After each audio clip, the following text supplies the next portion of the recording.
How's it going, everyone? Oh, look at my hair, man. My hair's shabby. This is Jose Trujillo, world's greatest living artist, coming to you from a corner of my art studio here. And look at those muscles. Bam. Today, I wanted to touch on a question that one of our YouTube friends asked. Skyler asked. He asked me to do a video about how drawing relates to painting. And I've been asked this before in subtle different ways, but I just want to touch on it really quick here. I have a few minutes and I can make a video about this. I think the question means like, do you need to know, certain theory on drawing in order to paint? I think I'm not quite sure. The question was just how a drawing relates to painting, but more or less this is how I've been asked this question before. Do you have to have draftsmanship? Do you have to do you have to do that first? The answer is yes and no. Why? Because for the longest time that's been sort of the status quo. You have to know how to draw. You have to understand basic theory in drawing, in creating shapes, line work, and all that kind of stuff. I think I want to say the French painter Ingres. I think it was him that said, if you can't draw, you can't paint. I think. Correct me on that if I'm just thinking on top of my head. Because rules have been changed, and a lot of people don't like this. A lot of people say, oh, it's because, we set the bar low. Yes, we set the bar low, but not low as we think. A lot of people think that modern or postmodern artwork, painting, has set the bar really low. Like, there's a lot of people who create very distinct artwork, and they talk crap about Picasso and Matisse because they set the bar low, right? The reality is that I think that if it wasn't for artists like that, it would be kind of difficult to be doing even if it's hyper realistic abstract work, because they taught us to see in a different way, for better or worse, whatever that is, but we learn how to see differently. Anyways, the reason I'm saying this is because now the relationship between drawing and painting is really, it's so much than what it used to be, let's say in the 1800s, or people today that are creating realistic work, representational, I guess I should say. Not necessarily just realistic, but representational work. It used to mean so much more, and it still means a lot for people who create, again, representational work. But it's like deja vu. It's a little late, but it doesn't mean as much as it used to unless you're doing that type of work. Again, I know I'm hammering that one, but so the relationship is whatever you want it to be. Really, it doesn't have to.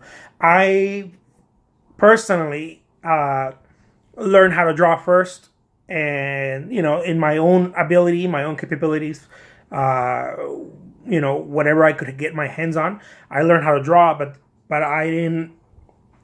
As time went by, I started realizing for a certain subject matter, it was extremely important. Certain subject matter. Again, if I'm doing portraiture, it's very important. If I'm painting figurative work, and even if you do abstract figurative work, I think that you find it very important. It's not going to make you or break you. I think that there's as long as you keep working at something, you're going to figure it out. I mean, whether you draw, here's what I'm trying to say. Whether you draw with a pen, a pencil, or your brush, it's all drawing at the end of the day. It's all drawing. It's unless you're Jackson Pollock, maybe, I don't know. But he used to know how to do different work, and then he moved on to action painting. But I just think I know I'm making this a little bit longer than what I wanted, but I think that it's so open now that you don't have to know how to draw in order to paint. But then again, if you want to paint certain subjects, it would be very helpful, unless you're looking at things in a different way. And many people, I think that they're trying to do that today because everybody's trying to find like a unique voice.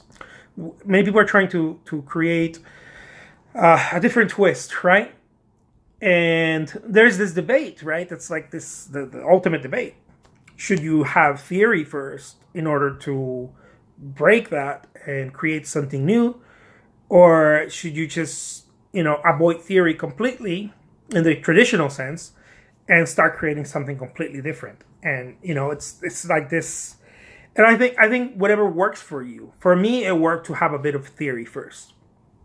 Again, I didn't go to like an art school, like, and have this classical theory. No, I learned my stuff from books, and we didn't have YouTube, but I learned my stuff from books and watching, going to museums and, just watching the masters, right? The masterworks, not the masters, but the masterworks, and just paying attention to that, copying the drawings of Da Vinci over and over and over, and, just kind of learning my ropes that way. Through personal experience. It's very hard. I know that I didn't learn the proper way. I know that because I did it myself, right? But I learned to see other things. So I think that that's what it's very important. I think regardless of whether you do it traditional or not, you're gonna have to put in the work. And when you put in the work, you discover things that everything's been done, but it's not being seen with the same eyes. I think that's what I'm trying to say overall. Everything's been done already. So if you're like, man, yeah, you know how to draw, but you don't know how to draw properly, whatever that is, the school of this or the school of that. Yeah, but you have your own eyes and you're looking at things in a different way. So maybe you take a little bit of that and you take a little bit of this and you take a little bit of your own imagination. Anyway, Skylar, I hope I touched on this. I hope I didn't disappoint you with this video. But the relationship is open. You don't really. I think they can dance together. You have you drawing and painting. It's like this, I feel like it's a love-hate relationship amongst artists.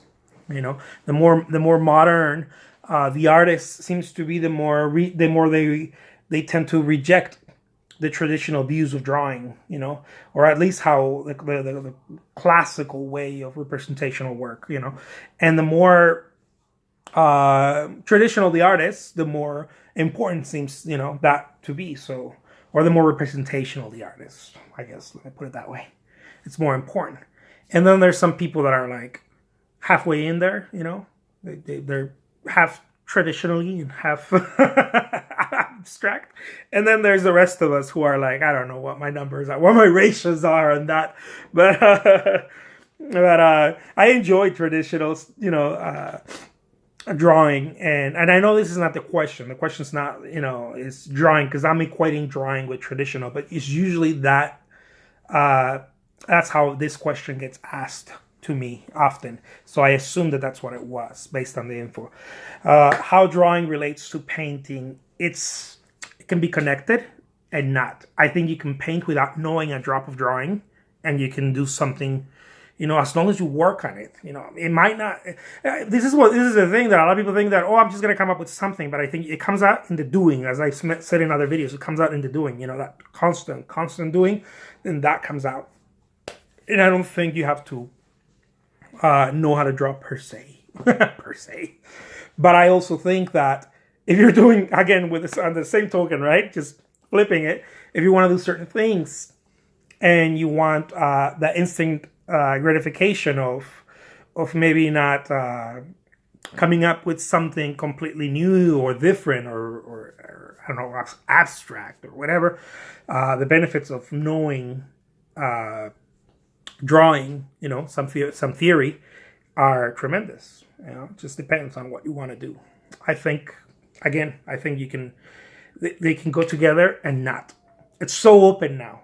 It used to be that if you didn't know how to draw, you couldn't touch paint. I don't know those of you who've known the story of like the French Impressionists. Monet, Renoir, and I think it was Basile and Frederic Basile. I think these guys were in that studio together, and they supposedly they couldn't touch paint. And I think that still goes on to that. You don't touch paint till you learn, your ropes in drawing, but it's not that way anymore. Things have changed, and for better or worse, they have. I for one, I personally think that it's great that the option is there. It shouldn't be that, if you don't know how to do this, because it's not medicine. Like if we're for maybe for pilots or medicine, we're like, no, dude, you need to go through that training before you fly a plane, right? Please, we all need you to do that. Or you need to go through this training before you open someone up if you're a doctor, right? A surgeon. But if you're an artist, that doesn't apply. It just doesn't. The rules have changed, and we are seeing the world in different ways. Some people are tired of it.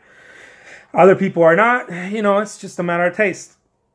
I think it's a great thing that the choice is there. At least we have the choice. You can learn how to draw really really well, or abstract, whatever your thing is, but learn the ropes, the traditional ropes in drawing.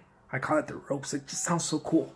You learn that, and then you go to paint. Or you go to paint, and then maybe later on you learn the drawing part or whatever. I don't know. I think they can, again, they can go together and not. Or sometimes they can go together for a little bit and then separate. It's so open. And I think it's a great thing that it's open. Choice is there, go play with it, and then don't. And then no one's going to tell you, that's wrong because, you don't know how to draw. If they tell you that, you're probably showing it to the wrong person, So I'll leave you with that. The name is Jose Trujillo. I'm the world's greatest living artist. I hope you guys were cool with my talk today. I'm so tired. It's late here right now. So, guys, take care, and just keep doing your thing. That's all cool. If someone's being like the drawing police and telling you can't do that unless you learn how to draw, just gently not. If you're like me, be like, oh yeah, that's awesome, yes, thank you, but no thank you. Take care, guys. Till next time. Bye bye.